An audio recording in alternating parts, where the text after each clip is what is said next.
로마서 1장 16절 17절 말씀.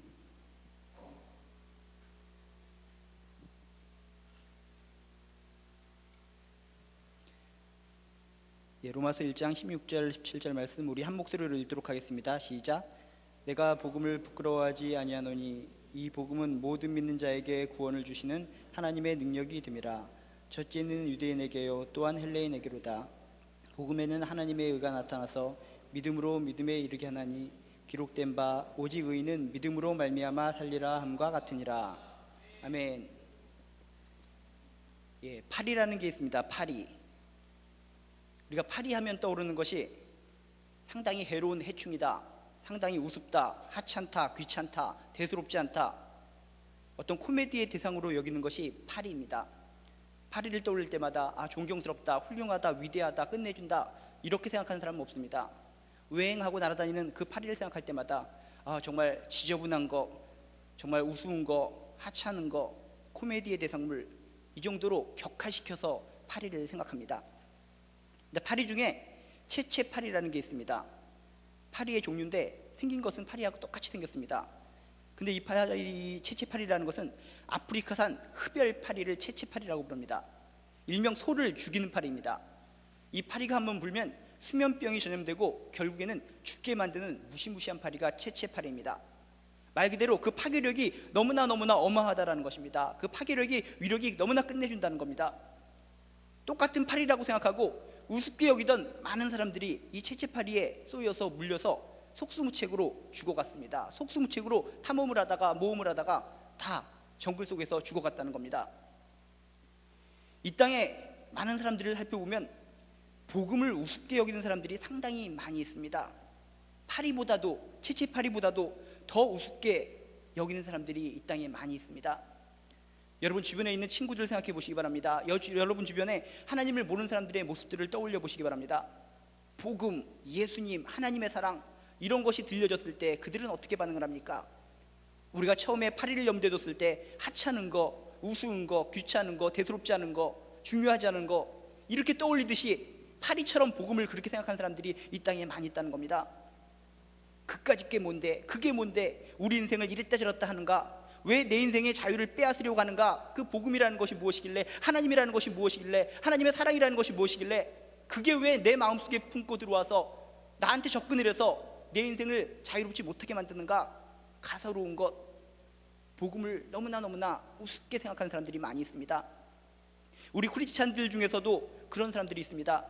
자신이 크리스찬이라고 하면서도, 교회 다니는 사람이라고 하면서도 복음을 가볍게 여깁니다. 복음을 별것 아닌 것으로, 그다지 중요하지 않은 것으로, 대수롭지 않은 것으로 여기는 사람들이 의외로 많이 있다는 겁니다. 여러분들에게 있어서 복음은 어떻게 느껴지십니까? 복음, 기쁜 소식, 하나님의 사랑, 예수님의 십자가 사랑 이런 것을 떠올릴 때마다 마음속에 감동이 오십니까? 마음속에 기쁨이 오십니까? 자랑하고 싶은 마음이 생기십니까? 아니면 이 세대 속에 살면서 말을 끌어내는 것을 부끄럽게 생각하십니까? 대수롭지 않은 것으로 여러분들도 혹시 여기고 있지는 않습니까? 오늘 말씀을 통해서 이 복음이 얼마나 엄청난 능력을 가지고 있는지, 이 복음이 얼마나 위대한 것인가를 깨달으시기를 주님의 이름으로 축원합니다. 오늘 말씀에 보면 바울이 솔직하게 고백을 합니다. 뭐라고 고백을 합니까? 16절에 보면 이렇게 고백을 합니다. 내가 복음을 부끄러워하지 아니하노니 라고 고백을 합니다. 내가 복음을 조금도 부끄러워하지 않는다 라고 당당하게 많은 사람들 앞에서, 이 서신을 읽을 모든 사람들 앞에서 지금 공포하고 있다는 겁니다. 자신이 복음을 부끄러워하지 않는다 라고 말한 것은 그 당시 시대적인 상황이 어떻다는 것을 우리가 암시받을 수 있습니까? 당시 상황도 마찬가지로 많은 사람들이 복음을 부끄러워했다는 것입니다. 복음을 대수롭지 않게 생각하던 사람들이 그 당시에나 지금이나 엄청나게 많았다는 겁니다. 그렇게 복음을 부끄러워하는 사람들이 많은 상황 속에서 나도 그런 대중들에게 묻혀서 같이 복음을 구차하게 생각할 수가 있습니다. 근데 바울은 그렇게 모든 사람들이 복음을 대수롭지 않게 여기고 부끄러워할지라도 나는 조금도 절대로 부끄러워하지 않는다 라고 당당하게 선포했다는 겁니다. 이런 상황 속에서 세상 사람들은 일반적으로 도대체 부끄러워하는 이유가 무엇인가를 살펴볼 필요성이 있습니다. 여러분의 모습을 떠올려 보시기 바랍니다. 여러분 주변에 있는 많은 친구들의 모습을 떠올려 보시기 바랍니다. 일반적인 사람들이 도대체 무엇 때문에 부끄러워합니까? 그 이유가 무엇입니까? 여러 가지 이유들을 분석해 보면 두 가지로 나누어질 수 있습니다. 많은 보통 사람들이 부끄러워하는 이유는 내 소유가 다른 사람들의 것들보다 무가치하게 느껴지기 때문에 부끄러움을 느낀다고 합니다.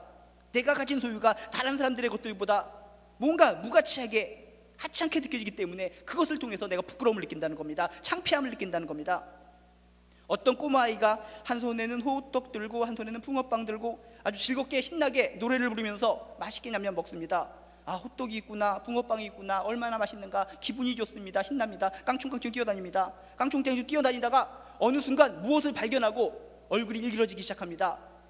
양손에 든 이 호떡과 붕어빵을 집어던지기 시작합니다. 뭘 봤는가? 피자집을 지나가다가 피자집을 봤습니다. 피자집에 있는 여러 가지 피자들을 바라보니까 자신이 가지고 있던 호떡과 붕어빵이 상당히 무가치하게 여겼다는 겁니다.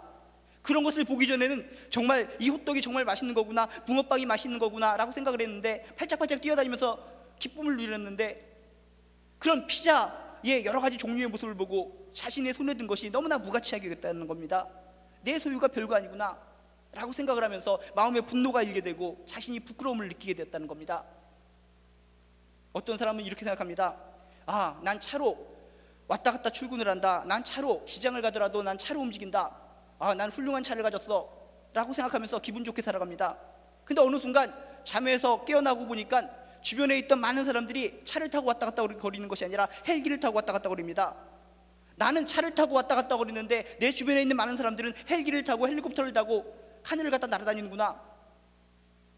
그들의 모습을 바라보면서 내 자신이 가진 것을 무가치하게 여기면서 거기서 부끄러움을 느낀다는 겁니다. 창피함을 느낀다는 겁니다. 또 어떤 사람은 내 존재가 다른 사람들보다 부족하다고 느끼기 때문에 내 자신의 존재가 다른 사람들보다 유치하다고 뭔가 별게 아니라는 생각이 들기 때문에 부끄러움이 든다고 얘기합니다. 남들은 미분적분하고 있는데 나는 지금 아직 구구단을 외우지 못해서 구구단을 외우고 있습니다. 구구단을 외자, 구구단을 외자. 열심히 나는 즐겁게 하고 있는데 주변에 있는 또래들을 바라보니까 미분적분을 하고 있습니다. 내 존재가 무가치하게 보입니다. 미미하게 보입니다. 주변에 있는 친구들은 저렇게 미분적분을 하면서 저렇게 열심히 하는데 나는 아직 구구단 수준에 머물러 있다니.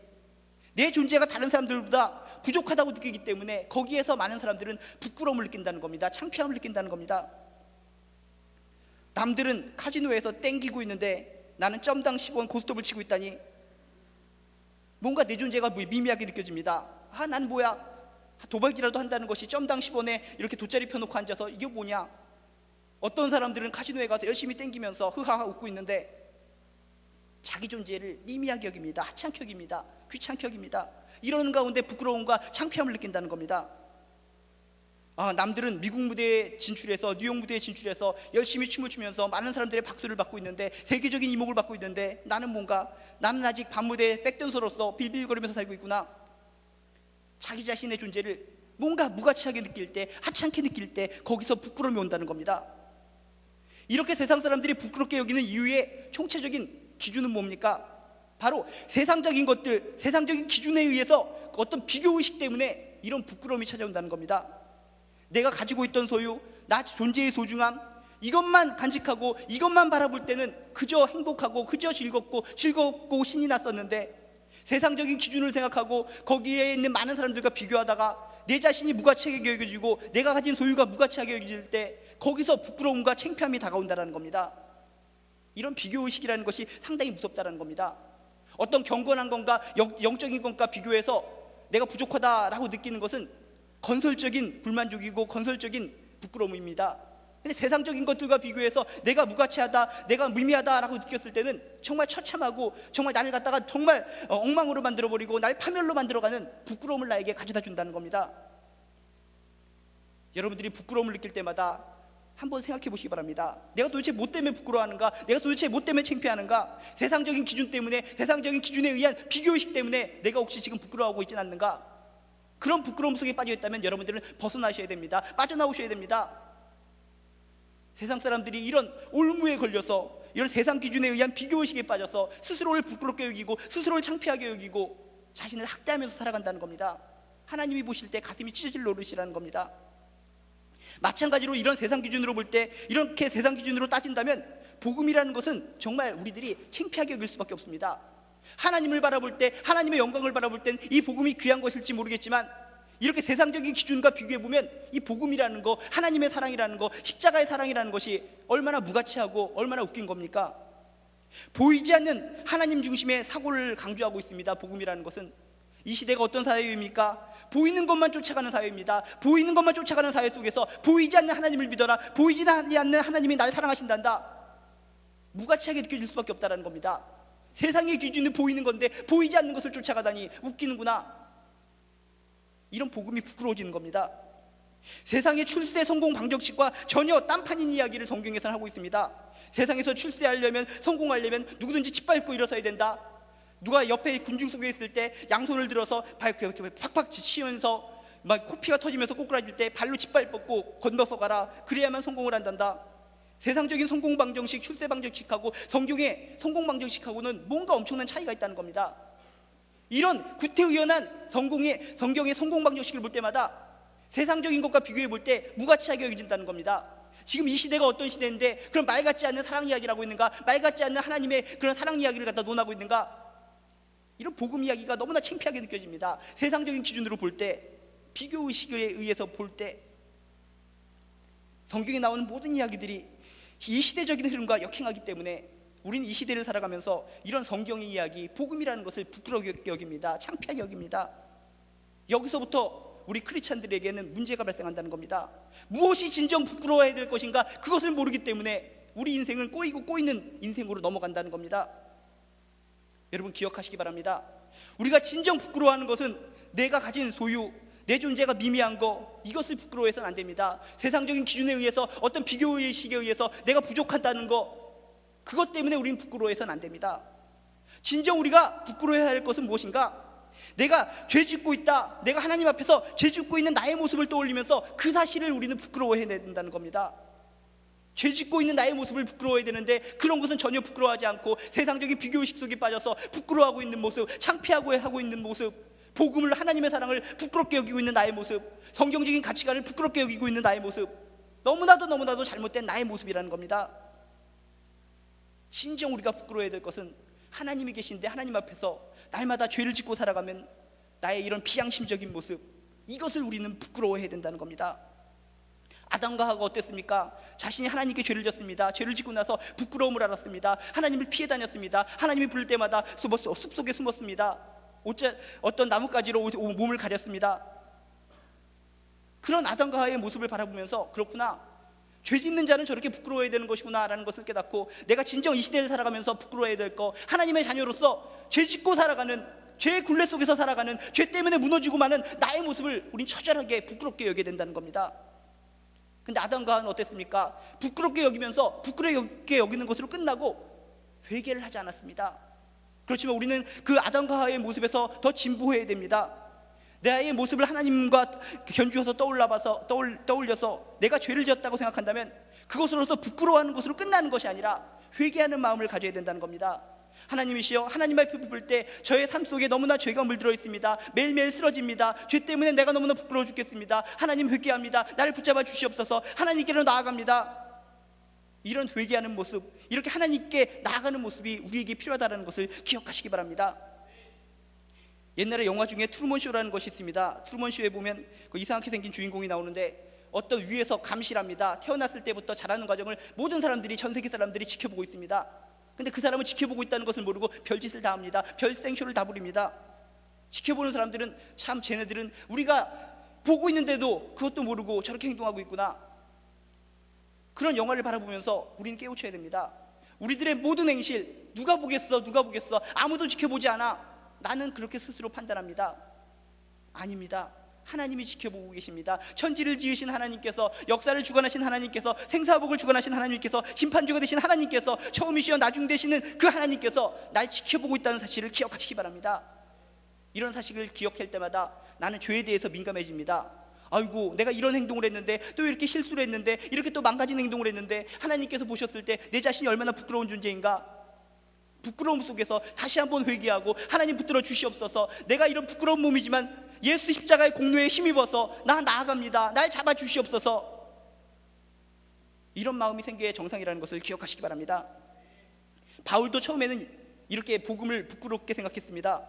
아이고, 자신은 바리새인입니다. 세상적으로 뛰어난 지식을 가졌습니다. 19세의 나이에 지금으로 말하면 국회의원 자리까지 들어갔습니다. 산헤드린의 그 공회원까지 되었습니다.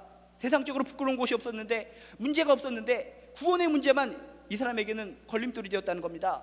어떻게 하면 내가 구원을 얻을 수 있는가? 어떻게 하면 구원을 얻을 수 있는가? 613가지의 그 조항을 다 지킬 때만 내가 구원을 얻을 수 있다라는 착각에 빠졌다는 겁니다. 그래서 613가지의 조항을 지키기 위해서 별짓을 다 합니다. 별짓을 다 합니다. 그러는 가운데 복음을 만나게 됩니다. 그랬을 때 복음이 얼마나 무가치하게 여기겠습니까? 웃기지 마라. 십자가 사랑만 믿기만 하면, 예수 그리스도만 믿기만 하면 구원을 얻을 수가 있다고? 말도 안 된다. 웃기는 소리다. 이 613가지 조항을 지켜야지 구원을 받을 수 있는 거지, 어떻게 단순한 믿음을 가지고 그 십자가 사랑을 붙든다고 해서 구원을 받을 수가 있어? 그 사실을 인정하지 않았기 때문에 이 복음이 부끄러울 수밖에 없었습니다. 에비 이런 십자가 사랑을 믿는 사람이 많이 생기면 안 돼. 이런 무가치한 것을 많은 사람들이 믿으면 안 돼. 이런 마음을 가지고 이 예수 그리스도의 복음을 믿는 사람들을 박해하고 죽이고 목줄르고 사형시키고 했다는 겁니다. 복음을 무가치하게 여겼기 때문에.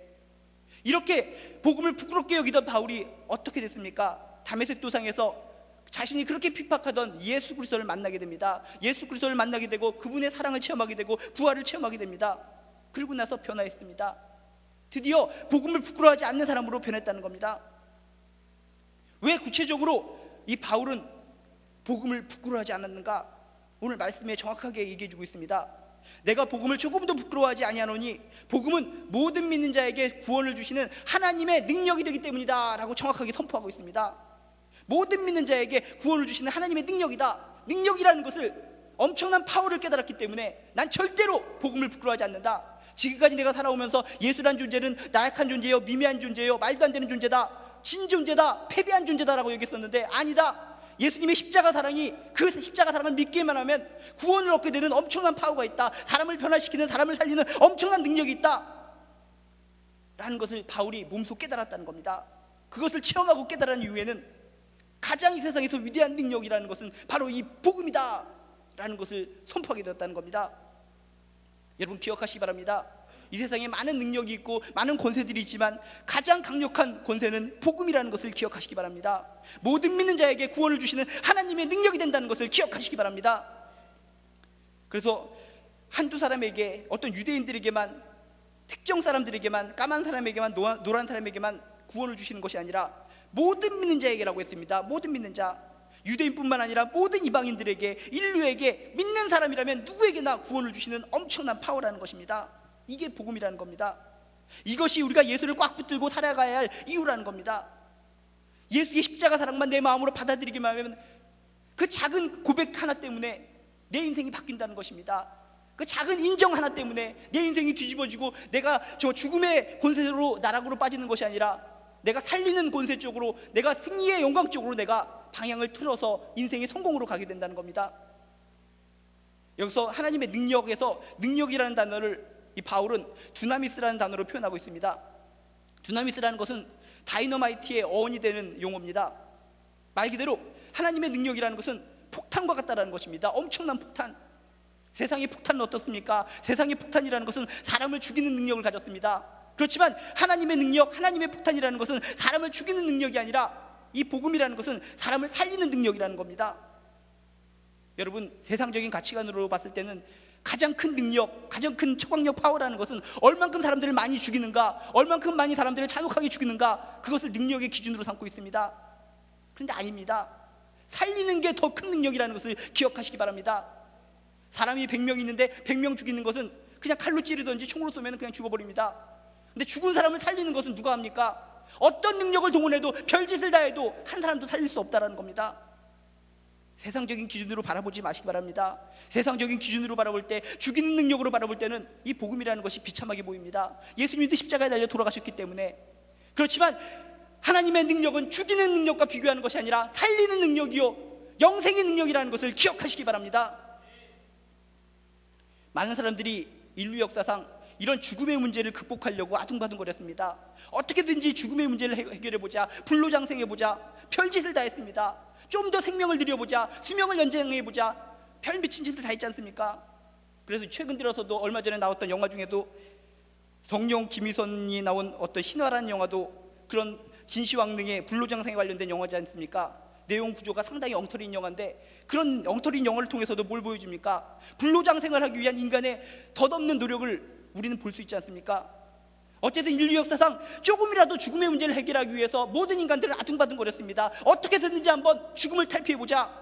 인간의 모든 능력에도 불구하고 허사였습니다.